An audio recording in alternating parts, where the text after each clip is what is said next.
palette ou ne palette? Telle n'est pas la question. En fait, la question, c'est de savoir si quand Shakespeare a écrit ça, il pensait déjà à l'arbitrage de Roland-Garros.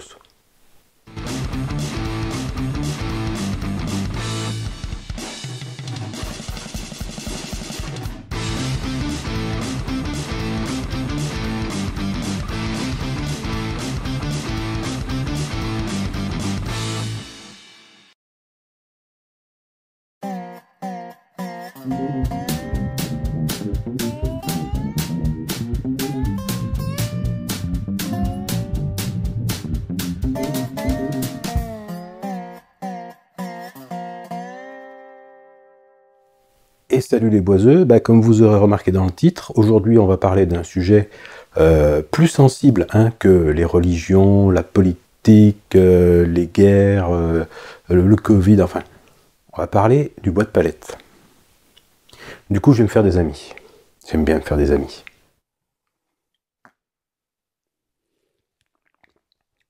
Mais je vais quand même boire du café. Donc la question c'est de savoir un petit peu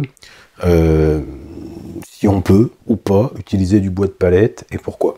J'ai vu il n'y a pas longtemps une vidéo d'un autre youtubeur assez connu qui parlait du bois de palette et je trouve que en plus de faire n'importe quoi dans la vidéo, il raconte pas mal de bêtises. Alors quand on m'a livré la machine qui est derrière moi là-bas, vous savez la KF700, ah non, la KF500, j'ai pas une KF700, n'importe quoi je raconte. La KF500, la Felder donc, la Toupissy, on me l'a livrée sur une grande palette, avec des belles planches bien épaisses qui constituaient la palette. Voilà, ces planches-là, elles font un petit peu plus de 2 mètres, il y en a là, il y en a encore quelques-unes. Elles font un petit peu plus de 2 mètres. J'ai réussi à les raboter, à les descendre à 30 mm d'épaisseur. Et je pense qu'il aurait été dommage de ne pas les utiliser, parce que c'est malgré tout du bois.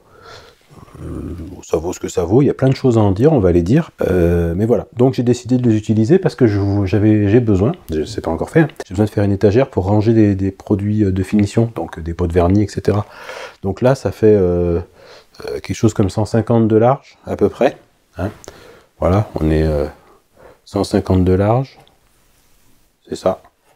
Voilà, comme ça. Donc 150 de large, c'est exactement ce qu'il me faut pour ranger des pots de vernis, des trucs comme ça, voilà, c'est bien.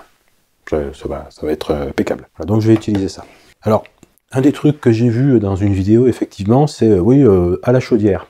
J'aurais tendance à dire non. Non, mettez pas, sauf si vraiment vous avez une chaudière qui est faite pour, mettez pas le bois de palette à la chaudière pour une raison simple, c'est que la majorité du temps, le bois de palette, c'est du résineux. Et en général, on évite de mettre du résineux dans une chaudière parce que c'est pas très bon pour les conduits. Notamment, ça pose des problèmes de ramonage. Et les problèmes de ramonage, c'est embêtant. Alors, puisqu'on y est, justement, on va regarder un petit peu les avantages et les inconvénients du bois de palette. Donc déjà, comme vous le voyez là, il y a pas mal de nœuds, sains ou pas. Et puis ça se traduit parfois par un petit trou. Voilà, parce que celui-là n'était pas très sain et il est parti. D'ailleurs, faites gaffe, quand vous enlevez les nœuds comme ça, c'est très con, parce que vous les retrouvez au milieu de l'atelier, puis ça roule. Pour se casser la figure, c'est pas mal. Donc déjà, il y a ça. Vous aurez peut-être vu aussi sur les images que j'ai enlevé toutes les agrafes, parce que dans l'industrie, quand ils font les emballages, ils ont des belles grosses agrafeuses, et ça donne à peu près ça. Voilà. Donc j'aime autant vous dire que ça, dans la raboteuse, c'est pas très bon. Donc il faut vraiment faire gaffe. Notamment, ils mettent aussi des clous qui sont anti-arrachement. Et le problème, c'est que quand vous allez essayer de les enlever avec le pied de biche ou ce genre de choses, vous pouvez vous retrouver avec la tête qui saute ou le clou qui casse un peu au milieu, ce genre de choses. Et après, vous pouvez plus l'enlever, le clou, ou ça devient assez compliqué. Donc ça, c'est un des inconvénients aussi. Il y a pas mal de ferraille dans le bois de palette. Il y a pas mal de clous. Et puis il y a un dernier inconvénient auquel on ne pense pas toujours, qui est que la palette, c'est quelque chose qu'on va traîner par terre. Voilà, ça c'est le dessous d'une palette. Alors en soi, c'est pas très grave, c'est juste sale, mais c'est pas que sale. Ça pose aussi un autre problème, c'est que si c'est traîné par terre, vous risquez de vous retrouver avec des petits cailloux dedans. Alors, plus ou moins petits. Comme c'est du résineux, et que généralement c'est des bois qui sont assez tendres, les cailloux ils peuvent rentrer à l'intérieur comme ça, et puis vous allez les retrouver dans les lames de la raboteuse. Donc là aussi, c'est un petit peu difficile. Alors moi, là, j'avais de la chance parce que la palette était vraiment très clean. Donc j'ai pu... alors en plus, j'ai utilisé finalement, vu comme c'était monté, j'ai utilisé que la partie du dessus, qui est nettement plus saine, on va dire. Hein. On a moins de problèmes. On a des clous, on a plein de trucs, mais on a moins de problèmes. Plutôt que de la passer dans la raboteuse, si par exemple vous avez une ponceuse à bande, ça peut être pas mal, ou alors carrément une brosseuse. Vous savez, ces brosses rotatives là, ou un rénovateur. Voilà. Donc ça peut vous éviter pas mal de déboires. Comme généralement, quand on utilise du bois de palette, on cherche du bois de palette, blablabla, du bois de palette, on cherche un aspect un petit peu rustique, un petit peu, voilà, un petit peu brut, bah ça peut convenir. Donc on peut essayer d'éviter de le raboter, ça peut être pas mal. Et dernier petit point aussi un petit peu négatif, il faut en parler aussi. Voilà, ce qu'on voit là, bah, c'est une poche de résine, tout simplement. Donc résineux, qui dit résineux dit résine. Alors résineux, je sais que vous pouvez trouver du pin, du Douglas, du sapin, enfin ce genre de bois. Et généralement à croissance très rapide, ce qui en fait pour des résineux des bois qui sont finalement assez peu denses. Et donc, en dessous d'une certaine épaisseur, ça devient compliqué à utiliser. Là, je crois que, je sais plus à combien on est au-dessus, mais... Voilà, on est à 16 mm d'épaisseur. Bon, je vais y passer 3 coups de raboteuse, je serai pas très loin de 10-12. Et ça fait quand même pas des grosses épaisseurs, quoi. Il y a un autre élément qui est très très important en menuiserie, c'est de savoir si le bois est sec ou pas. Et dans la vidéo dont je vous parlais tout à l'heure, il est dit que le bois de palette est juste ressuyé, ce qui est parfois vrai, mais pas tout le temps. Donc bon, là encore, c'est très approximatif, hein, cette vidéo. Donc, vous pouvez avoir plusieurs choses. Déjà, vous avez des bois qui sont séchés au four et qui reçoivent des traitements thermiques qui sèchent quand même pas mal le bois. Après, ça dépend aussi depuis quand, et sur une palette, et combien de temps il a été utilisé, etc.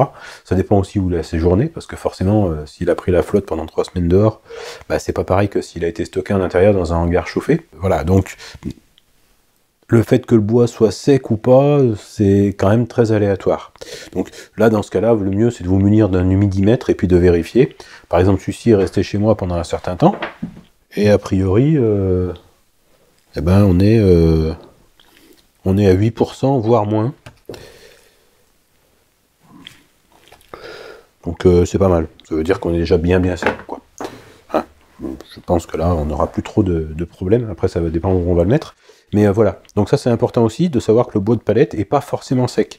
Mais il n'est pas forcément juste ressuyé non plus. Et en plus de ça, comme ce sont souvent des faibles épaisseurs, ça sèche assez vite quand même. Je vous rappelle qu'on est 1 an par face et par centimètre pour se mettre en équilibre hygrométrique. Du coup, si vous avez un truc qui fait 2 cm, 1 an dans un coin de l'atelier, et puis c'est bon, quoi. Voilà, donc il y a ça aussi. Et il y a un point dont je voulais vraiment parler, parce qu'on voit un petit peu tout et n'importe quoi, c'est la partie toxicité du bois de palette. Alors, normalement, sur les palettes, vous allez avoir, je vais essayer de vous faire des plans là-dessus, c'est pas forcément simple, qu'il ait le marquage là-dessus, il y avait un beau marquage bien... Voilà. Donc sur les palettes, vous allez avoir un marquage, comme vous avez ici. J'espère qu'on le verra bien sur la vidéo, normalement c'est pas mal. Donc là, ce que vous avez sur le côté, c'est le logo de l'IPTC. Le logo de l'IPTC, c'est juste pour dire exploitation à peu près raisonnée des ressources naturelles. C'est plus pour de la protection des végétaux qu'autre chose. Mais enfin, c'est normé. Ensuite, les premières lettres qui sont là, c'est des lettres qui sont faites pour dire le pays d'où ça vient. Donc ça, par exemple, c'est une palette a priori qui vient d'Allemagne. DE, c'est pour l'Allemagne. Et ensuite, normalement, ce que vous avez derrière, c'est le code région. Hein. Donc le code région, pour l'Allemagne, je ne saurais pas vous dire. Mais pour la France, par exemple, si vous avez RH, c'est la région Rhône-Alpes. Pour l'Allemagne, BW, je ne sais pas trop. Bade-Württemberg, je pense. Les chiffres que vous avez ensuite, c'est le code SRPV. Chaque entreprise a un code SRPV. Ça veut dire l'entreprise, en fait, a un code SRPV qui est attribué pour la norme NIMP2. Mais c'est pas super important. À la limite, ça, on s'en fout. Ça permet juste de savoir que ce marquage-là, il correspond à une entreprise donnée. Et ensuite, et c'est ce qui va nous intéresser le plus, c'est les lettres qui y a en dessous.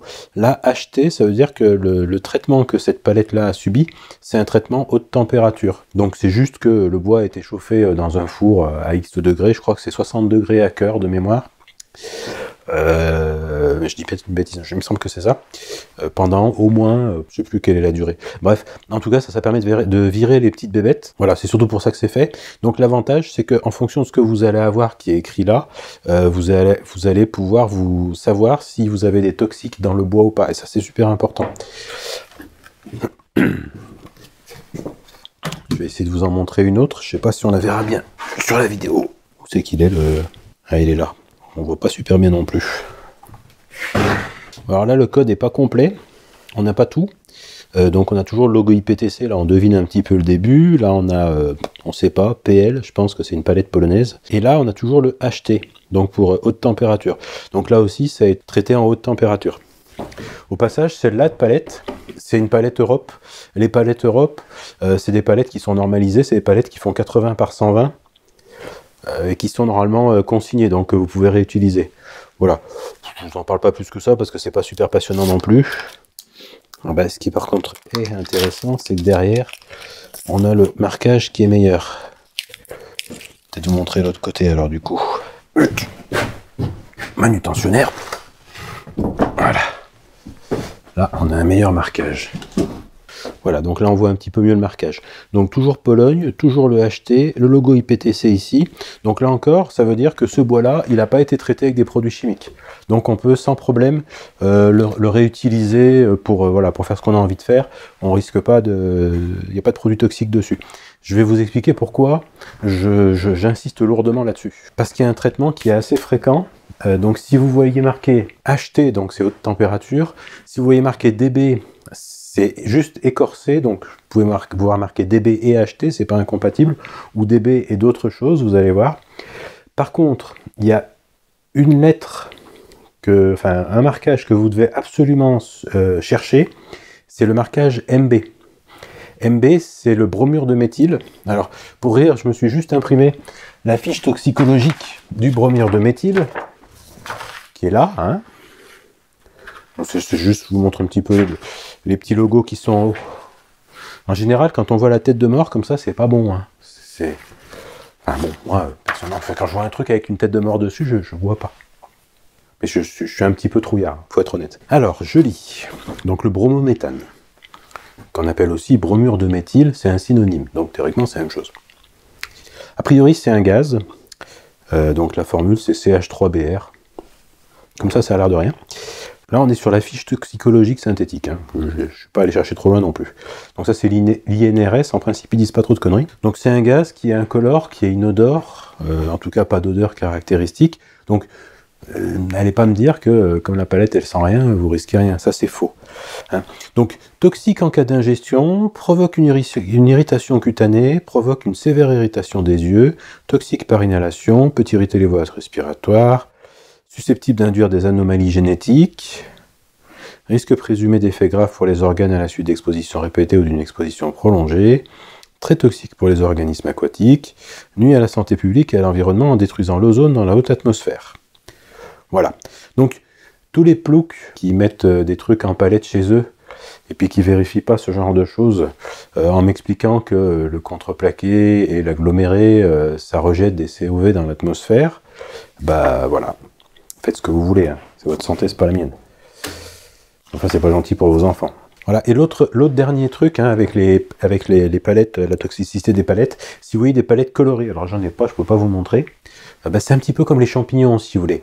Les jolis tout blancs avec les points rouges, faut éviter de les manger en général. Hein. Bah, pour les palettes, c'est pareil. Si vous voyez des palettes très colorées, ne les utilisez pas, elles sont généralement très toxiques. Voilà. Donc évitez également de les utiliser. Je voulais vraiment en parler de ça parce que c'est très à la mode de faire des trucs en bois de palette, mais par contre, il peut y avoir des grosses saloperies dedans. Et en plus de ça, quand vous allez faire du ponçage, etc., vous allez respirer potentiellement les poussières, et donc vous allez respirer des poussières qui sont pleines de saloperies, et il faut pas, c'est pas bon. Voilà.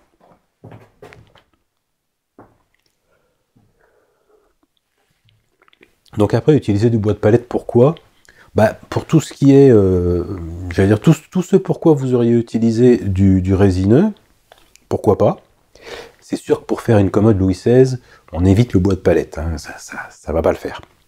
Par contre, si vous voulez une allure un peu rustique, si vous voulez, je sais pas, par exemple là, avec ces belles planches qui sont là, voilà, elles ont un petit peu ce côté un peu brut, pas tout à fait pareil toutes, etc. Là, vous pouvez faire des trucs un peu sympas. Pourquoi pas? Quand vous voulez ce côté un peu brut, moi je dis pourquoi pas utiliser un peu de palette de récup, surtout quand vous avez la chance d'avoir des emballages avec des belles planches comme ça. Hein, le livreur qui m'a livré la machine, bah, il m'a laissé la palette et puis bah, je réutilise, voilà. Puisque j'avais un logo marqué uniquement à acheter donc pour traitement haute température, bah, j'allais pas me gêner, hein, c'est du bois malgré tout, hein, tout ce qu'on peut en dire. Si l'esthétique vous convient, moi je dis pourquoi pas. Après, bah, ça a pas mal d'inconvénients parce qu'il faut prendre le temps de retirer tous ces petits machins là, voilà. Donc ça, il faut les démonter.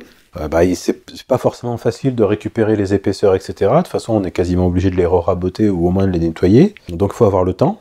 On trouve pas les sections qu'on veut. Hein, on est obligé de faire avec ce qui existe. Donc là aussi, il faut s'adapter. Donc ça, bah, ça a des inconvénients, mais ça a des avantages aussi, c'est que ça coûte pas cher. Et bah, quand on n'a pas beaucoup de moyens et qu'on veut se faire de la récup un peu, moi je dis pourquoi pas. Voilà. Plutôt que d'aller écouter ce que certains youtubeurs, parce que j'ai vraiment pas apprécié cette vidéo qui était... enfin, je sais pas, très condescendante quelque part, ça m'a pas plu. Voilà, donc je voulais réagir un peu par rapport à ça.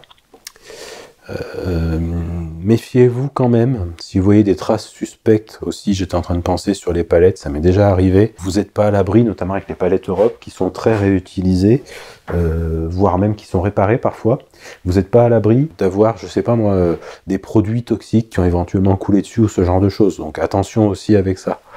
Et encore une fois, je vous déconseille formellement de les brûler. D'abord parce que c'est des résineux, donc les résineux dans les chaudières, dans les cheminées, c'est généralement pas bon pour les conduits, sauf si vraiment vous avez l'appareil adapté.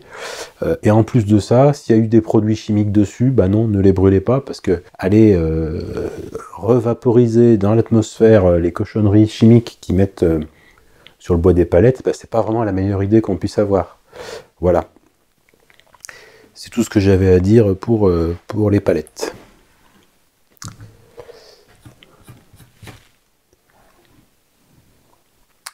Alors, j'allais vous demander de vous barrer de mon atelier, mais il est vrai que, comme dans la dernière vidéo, j'ai oublié de vous dire de vous barrer de mon atelier. Donc, ceux qui sont là pour cette vidéo-là, barrez-vous de mon atelier. Ceux qui sont là depuis la semaine dernière, vous démontez la Quechua et vous vous barrez aussi de mon atelier. J'ai pas dit barrez-vous, du coup, il y en a qui sont restés, voilà, ils ont planté la tente, ils ont campé, je sais pas quoi. Ça va bien maintenant, hein?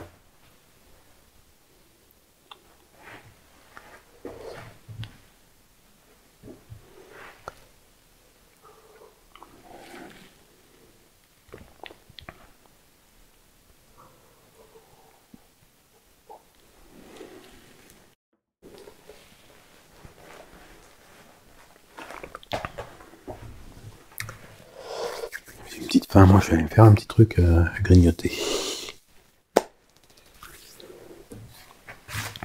Puis après je vais continuer ces étagères.